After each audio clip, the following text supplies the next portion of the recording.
എല്ലാവർക്കും നമസ്കാരം. നമ്മുടെ അമ്പൂട്ടിയാട്ടാ. മുന്നൊക്കെ അമ്പൂട്ടിയുടെ തല ഫുൾ ഡൗൺ ആയിട്ട് ഇങ്ങനെ കുഴഞ്ഞു കിടക്കില്ലായിരുന്നു. എന്തായാലും അമ്പൂട്ടിയുടെ രക്ഷപ്പെടൽ ഒരു അത്ഭുതം തന്നെ പറയാം. എല്ലാവരും ഇവിടെ ഉണ്ട് കേട്ടാ. ഇതവിടെ ഇതാ.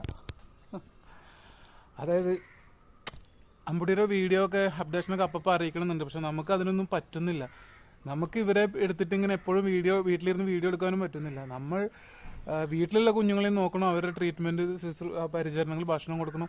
അത് കഴിഞ്ഞ് പുറത്തുനിന്ന് നമുക്ക് ഒരുപാട് കേസുകൾ വരും. പാലക്കാട്, തൃശ്ശൂർ, മലപ്പുറം ഈ അതിർത്തികളുടെ ഉള്ളിൽ എല്ലാ കേസുകളും അത് അറ്റൻഡ് ചെയ്യണം. കിണറിൽ വീണത്, ഡപ്പ കുടുങ്ങിയത്, കമ്പി കുടുങ്ങിയത്, പുഴു വരച്ചത്, അങ്ങനെ എല്ലാ കേസുകളും നമ്മൾ ചെയ്യും വേണം. അതിൻ്റെ ഇടയിൽ ഇവരൊക്കെ അപ്ഡേഷൻ അറിയിക്കാൻ നമുക്ക് കഴിയാറില്ല. എന്തായാലും നമ്മൾ അമ്പൂട്ടി നടക്കണതിൻ്റെ വീഡിയോ നാളെ എന്തായാലും പോസ്റ്റ് ചെയ്യും. എല്ലാ പ്രിയപ്പെട്ട കൂട്ടുകാരും കാണണം. വീട്ടിൽ ഒരു സപ്പോർട്ടുള്ള അമ്മയാണ്. അപ്പോൾ അമ്മയ്ക്ക് വയ്യാത്ത ഒരു റെസ്റ്റാണ്. അപ്പോൾ അതുകൊണ്ട് നമ്മൾ തന്നെ എല്ലാ കാര്യങ്ങളും ചെയ്യണം. ഫുഡ് ഉണ്ടാക്കണം, ഇവർക്ക് കൊടുക്കണം.